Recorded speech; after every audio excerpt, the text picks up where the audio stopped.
2026 বিশ্বকাপ সম্ভাব্য যারা জিততে পারে এমন দলগুলোর মধ্যে সবার ফার্স্টে মেইন স্কোয়াড ঘোষণা করেছিল গতবারের ফাইনালিস্ট ফ্রান্স। এখন 2026 বিশ্বকাপ সম্ভাব্য যারা যারা জিততে পারে সে সকল বড় দলগুলোর মধ্যে সবার লাস্টে বিশ্বকাপ স্কোয়াড ঘোষণা করলো আরেক ফাইনালিস্ট আর্জেন্টিনা, যারা কিনা গতবার বিশ্বকাপ চ্যাম্পিয়ন হয়েছিল। আপনারা সবাই জানেন কোচ লিওনেল স্কালোনি কিছুদিন আগেই 55 জন সদস্যের প্রিলিমিনারি স্কোয়াড ঘোষণা করেছিলেন। সো ওই 55 জন থেকে কাটছাট করে মেইন স্কোয়াডে 26 জনকে রাখা হয়েছে। সো অনেক এক্সপেক্টেড নেমস বাদ পড়েছেন, অনেক আনএক্সপেক্টেড নেমসও বাদ পড়েছেন, অনেকেই চান্স পাননি। এদের মধ্যে উল্লেখযোগ্য আমরা যদি ডিফেন্স থেকে শুরু করি, মার্কাস আকুনিয়া বহুদিন ধরেই আর্জেন্টিনার লেফট ব্যাক অপশন হিসেবে উনি খেলেছেন, তাকে এবার রাখা হয়নি। বোর্নমাউথের হয়ে দুর্দান্ত সিজন কাটানো সেন্টার ব্যাক মার্কোস সেনেসিকে রাখা হয়নি।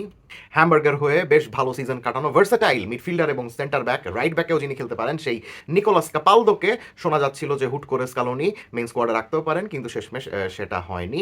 বহুদিন ধরেই লিওনেল স্কালোনির আন্ডারে রাইট ব্যাকে স্কোয়াড অপশন হয়ে থাকা হুয়ান ফয়েতকেও রাখা হয়নি। একইভাবে সেন্ট্রাল ডিফেন্সে যিনি বহুদিন ধরেই স্কোয়াডের অংশ ছিলেন সেই হারমান পেতসেয়াকেও কিন্তু এবার রাখা হয়নি। বাদ পড়েছেন কেভিন লোমোনাকো, ভ্যালেন্সিয়ার ডিফেন্সিভ মিডফিল্ডার গিদো রদ্রিগেজও বাদ পড়েছেন, অ্যাস্টন ভিলার হয়ে দুর্দান্ত সিজন কাটানো এমিলিয়ানো বুয়েন্দিয়াকেও রাখা হয়নি। আমরা এক্সপেক্ট করছিলাম তিনি যেরকম দুর্দান্ত ফর্মে ছিলেন হয়তোবা তাকে রাখা হবে, কিন্তু স্কালোনি সেই রিস্কে যাননি। সেস্ক ফ্যাব্রিগাসের কোমর হয়ে দুর্দান্ত ডিপ লাইন প্লেমেকিং দেখানো মিডফিল্ডার ম্যাক্সিম পেরোনেকেও শেষ মুহূর্তে বাদ দিয়েছেন লিওনেল স্কালোনি। শুধুমাত্র পেরোনেই নয়, আর্জেন্টিনা বেশ কয়েকজন সেন্ট্রাল ডিফেন্সিভ মিডফিল্ডারকেই বাদ দিয়েছে যারা কিনা নাম্বার 6 বা ডিপ লাইন প্লেমেকিং মোটামুটি খেলতে পারে। উনি এদের মধ্যে পেরোনের কথা তো বললামই, বায়ার লেভারকুসেনের একি ফার্নান্ডেজ রয়েছেন, অ্যালান ভারেলা রয়েছেন এফসি পোর্তোর, বেনফিকার এনজো বার্নেচেয়াও রয়েছেন বোকা জুনিয়র্সের মিল্টন দেলগাডো এবং রিভার প্লেটের অ্যানিবাল মোরেনো। চেলসির হয়ে ভুলে যাওয়ার মতো সিজন কাটানো আলেহান্দ্রো গার্নাচোকে বাদ দিয়েছেন লিওনেল স্কালোনি, যার উপরে অনেক আর্জেন্টাইন সাপোর্টাররাই এক্সপেকটেশন রেখেছিলেন যে তিনি হয়তোবা দি মারিয়াকে প্রপারলি রিপ্লেস করতে পারবেন।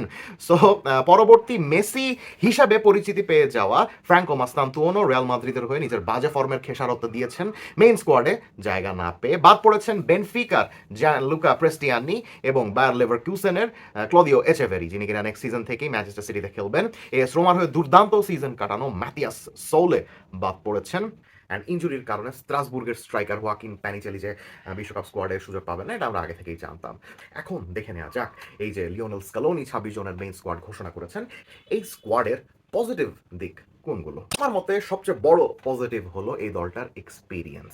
আপনি দেখেন 26 জনকে ডাকা হয়েছে, 26 জনের মধ্যে 18 জনই গতবারের বিশ্বকাপের স্কোয়াডে ছিলেন।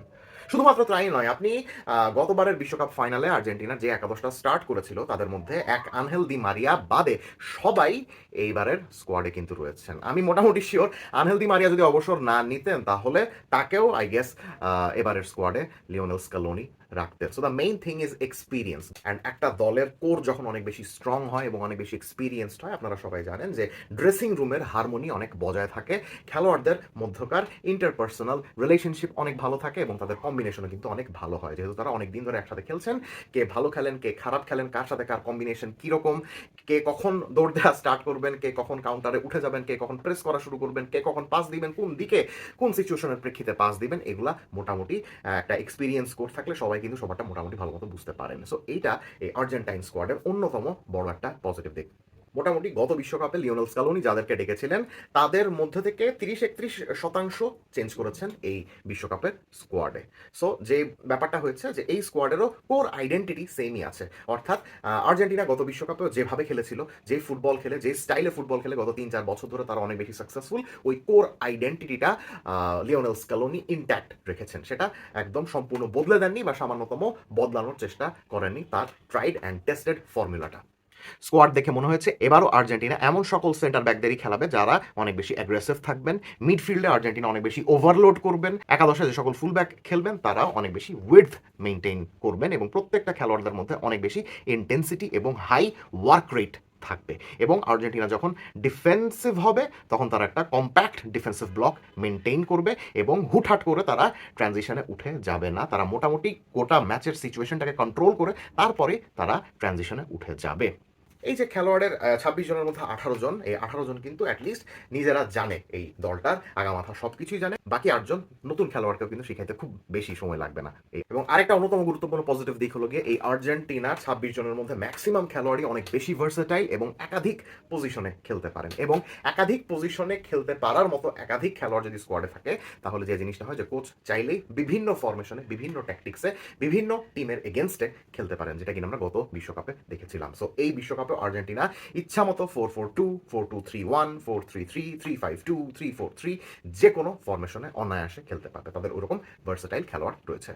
আর একটা সবচেয়ে বড় পজিটিভ দিক এই দলটার কোচ লিওনেল স্কালোনির ট্যাকটিক্যাল মাইন্ড। আপনারা জানেন যে কোচ লিওনেল স্কালোনির এই ব্রিলিয়ান্ট মস্তিষ্কই ছিল গত বিশ্বকাপে আর্জেন্টিনার সাফল্যের অন্যতম প্রধান হাতিয়ার।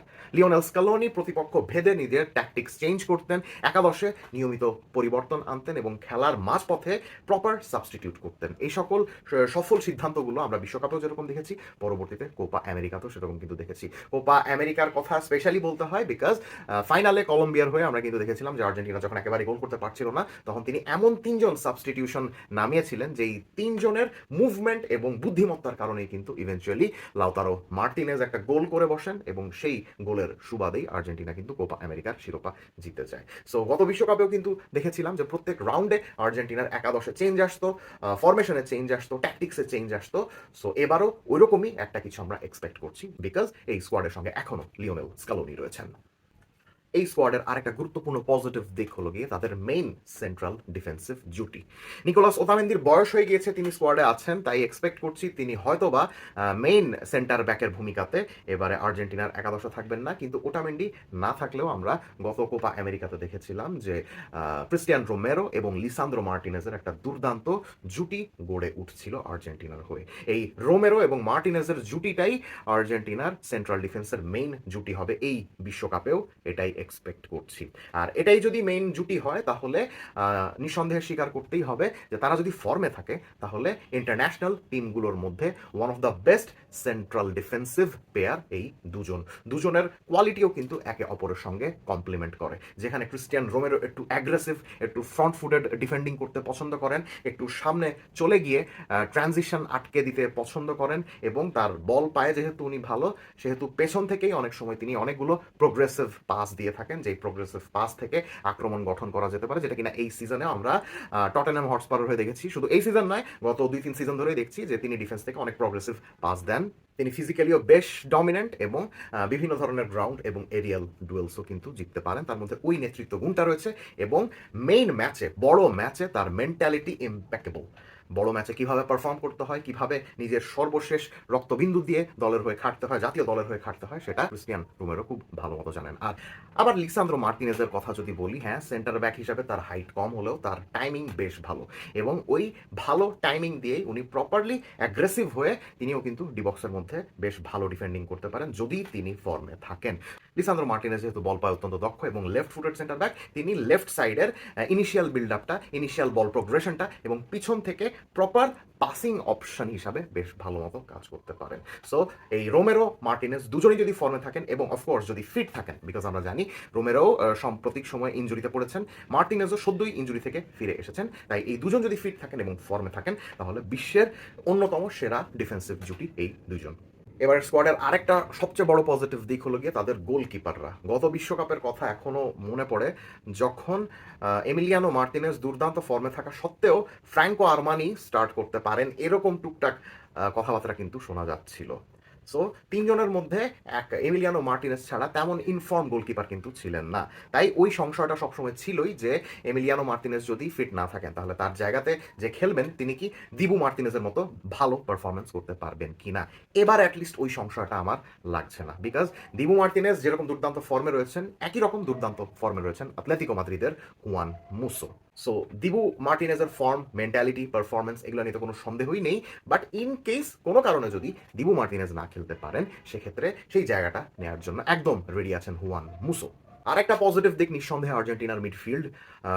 গত বিশ্বকাপে আর্জেন্টিনার যেই মিডফিল্ডটা আর্জেন্টিনাকে বিশ্বকাপ জিতিয়েছিল সেই এনজো ফার্নান্দেজ, অ্যালেক্সিস ম্যাকালিস্টার এবং রদ্রিগো ডি পলের মিডফিল্ডটা তারা চাইলে এইবারও রিক্রিয়েট করতে পারে। সেক্ষেত্রে তিনজনকেই ফর্মে থাকতে হবে এবং তিনজনকেই ওই ফিট থাকতে হবে। যদি তারা ফিট থাকেন এবং ফর্মে থাকেন তাহলে আর্জেন্টিনা চাইলেই তাদের ওই বিখ্যাত ট্রাইড অ্যান্ড টেস্টেড ফর্মুলাটা আবারও ইউজ করতে পারে এনজো ম্যাকালিস্টার এবং রদ্রিগো ডি পলের মাধ্যমে। এই আর্জেন্টিনা দলের অন্যতম প্রধান শক্তির জায়গা হলো গিয়ে তাদের ফরওয়ার্ড লাইন। লিওনেল মেসি কে, উনি কি করেন এটা নিয়ে আমি কথা বলে সময় নষ্ট করতে চাই না, বাট এই হুলিয়ান আলভারেজ এবং লাউতারো মার্টিনেজ এই দুজনই সাম্প্রতিক সময়ে বিশ্বের টপ 5টা স্ট্রাইকারের মধ্যে দুজন। হুলিয়ান আলভারেজ খুব সম্ভবত মেসির সঙ্গে স্টার্ট করবেন। হুলিয়ান আলভারেজ যদি না খেলতে পারেন সেক্ষেত্রে অফকোর্স লাউতারো মার্টিনেজ রয়েছেন, যিনি কিনা এই সিজনেও ইন্টার মিলানের হয়ে অসাধারণ খেলেছেন এবং লিগ জিতেছেন। অ্যান্ড বেঞ্চ থেকে উঠে এসে লাউতারো মার্টিনেজ কিরকম দুর্দান্ত খেলতে পারেন সেটা কিন্তু আমরা কোপা আমেরিকার ফাইনালেই দেখেছি, যেখানে তিনি 111তম মিনিটে গোল করে কলম্বিয়ার হৃদয় ভেঙে দিয়ে কোপা আমেরিকার শিরোপা জিতিয়েছিলেন আর্জেন্টিনাকে। এবং এই দলের আরেকটা আন্ডাররেটেড পজিটিভ দিক হলো গিয়ে দলে কোনো কারণে যদি মেসি না খেলেন এবং মেসিকে যদি তুলে নেওয়া হয় সেক্ষেত্রে 1 ভার্সেস 1 সিচুয়েশনে ওয়াইড মিডফিল্ডার বা ওয়াইড উইঙ্গারের ভূমিকায় থেকে ক্রিয়েটিভিটি দেখানোর জন্য কিন্তু থিয়াগো আলমাদা এবং নিকো পাজের মতো দুজন এক্সপ্লোসিভ খেলোয়াড় রয়েছেন। আমরা জানি থিয়াগো আলমাদা এই সিজনে অ্যাটলেটিকো মাদ্রিদের হয়ে অত ভালো ফর্মে ছিলেন না, সেরকম সুযোগও পাননি, কিন্তু জাতীয় দলে এসে আলমাদা সবসময় কিন্তু একটু অন্যরকম পারফরমেন্স করে দেখান, specially after the retirement of Angel Di মারিয়া। আর্জেন্টিনার লেফট সাইডে থিয়াগো আলমাদা যখনই খেলেছেন মেসির সঙ্গে তার কম্বিনেশনের টুকটাক জিনিসপত্র কিন্তু আমাদের চোখে পড়েছে এবং মনে হয়েছে যে তাকে যদি ওইভাবে স্ট্র্যাটেজিক্যালি ইউজ করা হয় তাহলে কিন্তু 1 ভার্সেস 1 সিচুয়েশনে সাইড লাইন থেকে ভালো ক্রিয়েটিভিটি শো করতে পারেন। And same goes for Nico Paz. কোমর হয়ে এই সিজনে তিনি যেরকম দুর্দান্ত খেলেছেন সেটা নিয়ে আই গেস নতুন করে কোনো কিছু বলার নেই। সো এই দুজন খেলোয়াড়ও কিন্তু এই ক্ষেত্রে স্পেশালি আর্জেন্টিনাকে অনেক বেশি সাহস দিচ্ছে। সো আমার দৃষ্টিতে এই স্কোয়াডের পজিটিভ দিক বলতে আমি মোটামুটি এই দিকগুলোকেই খুঁজে পেয়েছি, কিন্তু অফকোর্স আরও 10টা জাতীয় দলের মতো এই দলের মধ্যেও কিছু নেগেটিভ দিক রয়েছে। অন্যান্য দলের ক্ষেত্রেও আমি কিন্তু নেগেটিভ দিকগুলো ডিসকাস করেছি। সো আর্জেন্টিনারও এই স্কোয়াডে অফকোর্স অনেকগুলো নেগেটিভ দিক রয়েছে, সেই নেগেটিভ দিকগুলো কি সেটা আমি পরবর্তী ভিডিওতে ডিসকাস করব। কমেন্ট সেকশনে জানিয়ে দিবেন এই আর্জেন্টিনা দলকে নিয়ে আপনি আর কি কি পজিটিভ দিক ভাবছেন। Let's have a discussion.